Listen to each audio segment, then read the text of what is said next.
मेरा channel subscribe करें और बेल आइकन दबाएं लेटेस्ट अपडेट्स पाने के लिए। नमस्कार, कुकिंग विद शालिनी में आपका स्वागत है। आज हम आलू के पकौड़े बनाएंगे। बहुत ही टेस्टी पकौड़े बनते हैं। हम इसे जब चाहें खा सकते हैं।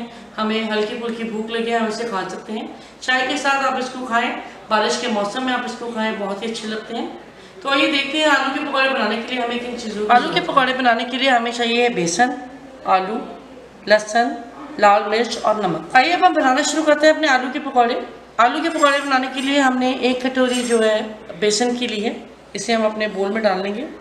सबसे पहले हम अपना घोल बनाकर तैयार करते हैं। इसमें डालेंगे, हमने सूखी कुटी हुई मिर्च लेनी है। ये हम 1/3 स्पून डाल देंगे। आप ज़्यादा पसंद करते हैं ज़्यादा डाल सकते हैं। नमक डालेंगे 1/3 स्पून से हल्का सा ज़्यादा। ये लहसुन की हमने 3-4 तुरियाँ ले लेनी है। ये थोड़ी मोटी तुरियाँ हैं तो हमने 3 ली हैं, थोड़े बड़े साइज़ की हैं। इसको हम अपने इसमें कूट लेते हैं।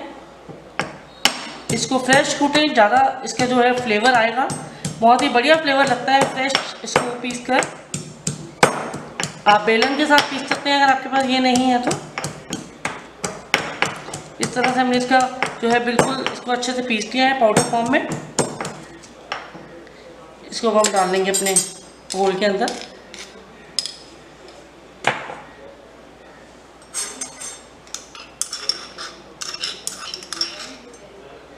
लहसुन का फ्लेवर पकौड़ों में बहुत टेस्टी लगता है। इसको अच्छे से मिक्स कर लेंगे और इसमें डालेंगे थोड़ा सा पानी। पानी हमने थोड़ा थोड़ा करके डालना है, नहीं तो हमारे घोल में जो है लम्प्स रह जाएंगे। थोड़ा पानी और डाल लेते हैं। एकदम से पानी डालने में गुठलियों को हटाने में बहुत टाइम लग जाता है, इसलिए हम धीरे धीरे से जो है पानी डालेंगे।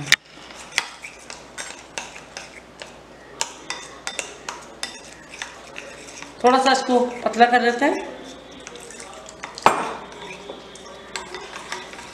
आप देख सकते हैं इस तरह से इसकी कंसिस्टेंसी को हम रखेंगे। जैसे हम बेसन का पूड़ा बनाते हैं उसी तरह से हम इसकी कंसिस्टेंसी रखेंगे। बहुत ज़्यादा गाढ़ी भी नहीं और बहुत पतली भी नहीं कि बेसन आलू के ऊपर लगे ही ना। इसको साइड कर देंगे। इसको 5-10 मिनट के लिए रेस्ट पे रख देते हैं। उतनी देर हम अपने आलू को काट कर तैयार कर लेते हैं। ये हमने 2 आलू लिए हैं। इसको हमने अच्छे से धो लिया है। अगर आपको लगे इसमें कोई काले निशान है तो आप इस तरह से काट कर उसको अलग कर सकते हैं। इस तरह से इसका छिलका हम नहीं उतारेंगे। इस तरह से ये जो आलू है इसके साइड से, ऊपर से और हल्का हल्का यहाँ से ऊपर नीचे से चारों तरफ से हम हल्का हल्का छिलका उतार देंगे।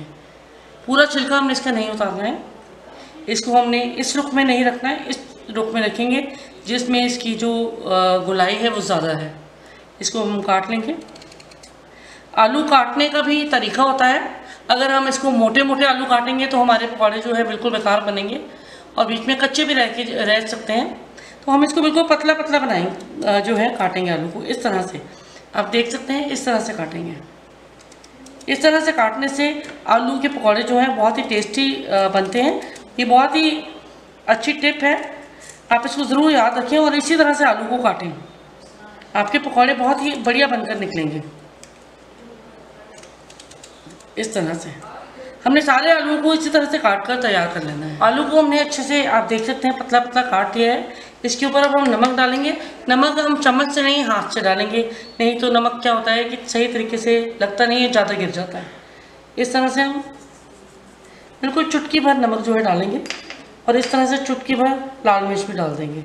आप चाहें तो ज़्यादा भी डाल सकते हैं। इस तरह से अच्छे से मिक्स कर लेंगे। सब जगह नमक और मिर्च अच्छे से लग गया है, आप देख सकते हैं। अब हम पकौड़े बनाने शुरू करेंगे। पकौड़े हमने सरसों के तेल में बनाने हैं। उसको हमने जलने के लिए रख दिया हुआ है। तेल को हमने पहले से ही जला लिया था। इसको अब हम चेक कर लेते हैं कि हमारा जो तेल है वो गर्म हो गया कि नहीं। थोड़ा सा आलू का टुकड़ा डाल के देख लेते हैं। आप देख सकते हैं अच्छा बढ़िया गर्म हो गया है। इसको निकाल लेंगे और अपने पकौड़ों को तलेंगे।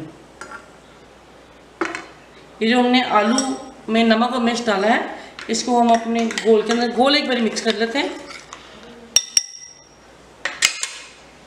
ये घोल के अंदर इस तरह से हम डालेंगे पूरा, ताकि दोनों साइड से अच्छे से इस पर बेसन लग जाए। ये हम अपने कढ़ाई में डाल देंगे। इसी तरह से हमने सारे जो हैं अच्छे से इसमें डाल देंगे।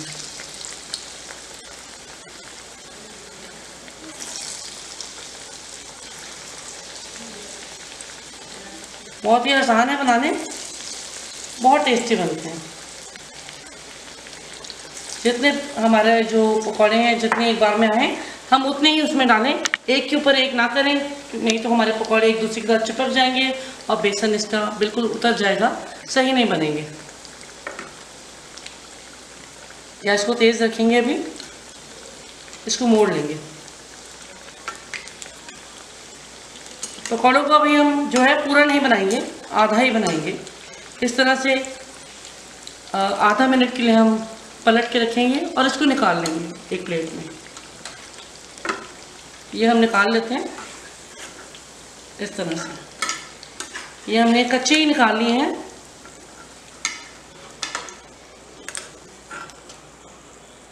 बाकी के भी कढ़ाई में डालकर तल लेते हैं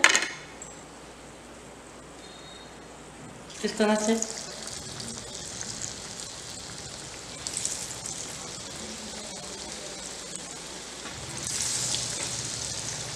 पतले पतले काटने से क्या होता है, इसके बहुत फ़ायदे हैं। एक तो क्रिस्पी बहुत बनेंगे, टेस्टी बनते हैं बहुत, और दूसरा बन भी बहुत जल्दी जाते हैं।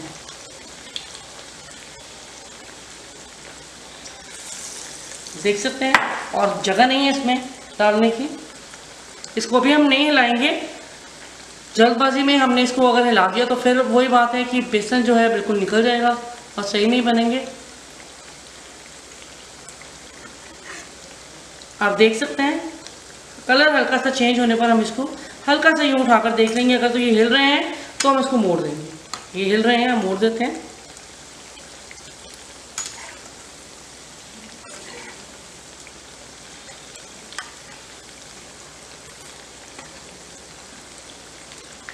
आधा मिनट और कर लेंगे। आधा मिनट हो चुका है, इसको भी निकाल लेते हैं।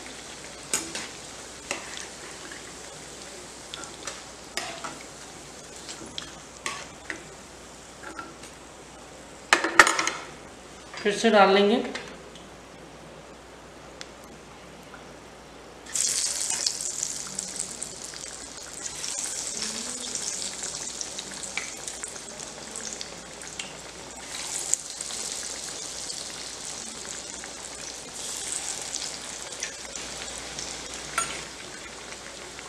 जो हम कच्चे निकाल रहे हैं, इसको हम हमारे घर में अगर कोई गेस्ट आते हैं तो हम इसको इस तरह से कच्चे निकाल कर रख सकते हैं और बाद में इसको फ्राई कर लें, तब भी ये बहुत बढ़िया रहते हैं। पकौड़े हमारे ये हाफ फ्राई हो गए हैं, इसको भी निकाल लेंगे।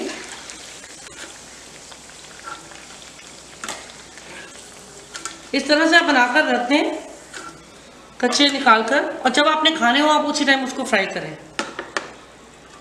तो अब हम तेल को थोड़ा सा गर्म होने देंगे।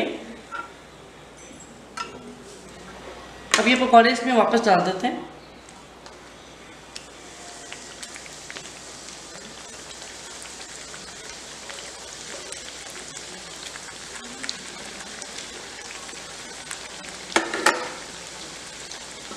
अच्छे गोल्डन ब्राउन होने तक हम इसको जो है फ्राई करेंगे। इसको हम टमाटो केचप के साथ, हरी चटनी के साथ, जिसके साथ चाहें आप खा सकते हैं। इसको आप चपाती के साथ, ब्रेड के साथ, जिसके साथ चाहें खा सकते हैं। बहुत ही टेस्टी लगते हैं।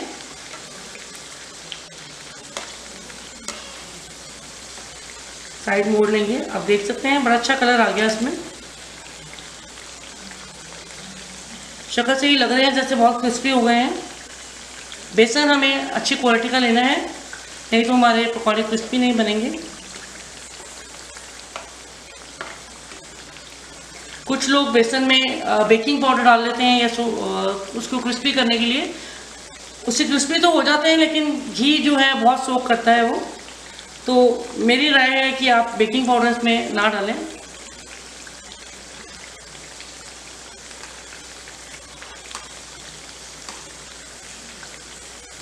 अच्छे क्रिस्प हो गए हैं, इसको निकाल लेते हैं। ये क्रिस्पी हो गए हैं। इसको किचन टॉवल हमने ले लिया है, इसके ऊपर रख लेंगे। साइड पे रख कर घी निकाल लेते हैं पहले। सारा जितना भी इसमें ऑयल है।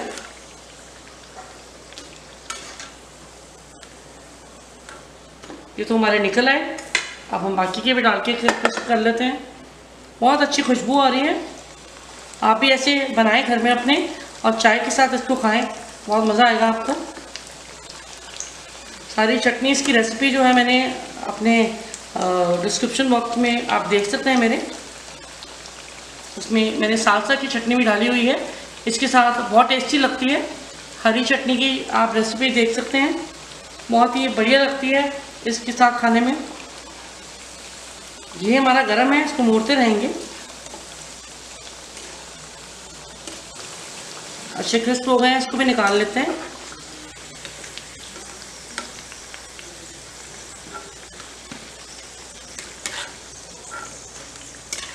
इसको हम सर्व करेंगे। बहुत ही मज़ेदार क्रिस्पी पकौड़े बन गए हैं, आप देख सकते हैं। इससे आप रेसिपी मेरी देखें और जल्दी से बनाना शुरू करें, आपको बहुत ही टेस्टी लगेंगे। बनाएं, चाय के साथ खाएं, कॉफ़ी के साथ खाएं, बहुत आपको मज़ा आ जाएगा। तो जल्दी से आप इसको बनाएं मेरी रेसिपी से। और अगर आपको पसंद आए तो आप लाइक करिए, शेयर करिए, कमेंट करिए और मेरा चैनल सब्सक्राइब करना ना भूलें। और एक बात और, बनाकर इसकी फ़ोटोग्राफ ज़रूर डालें ताकि मैं भी देखूं कैसे बने हैं और मैं भी यहाँ बैठे मज़ा लूँ आपके पकौड़ों का। धन्यवाद।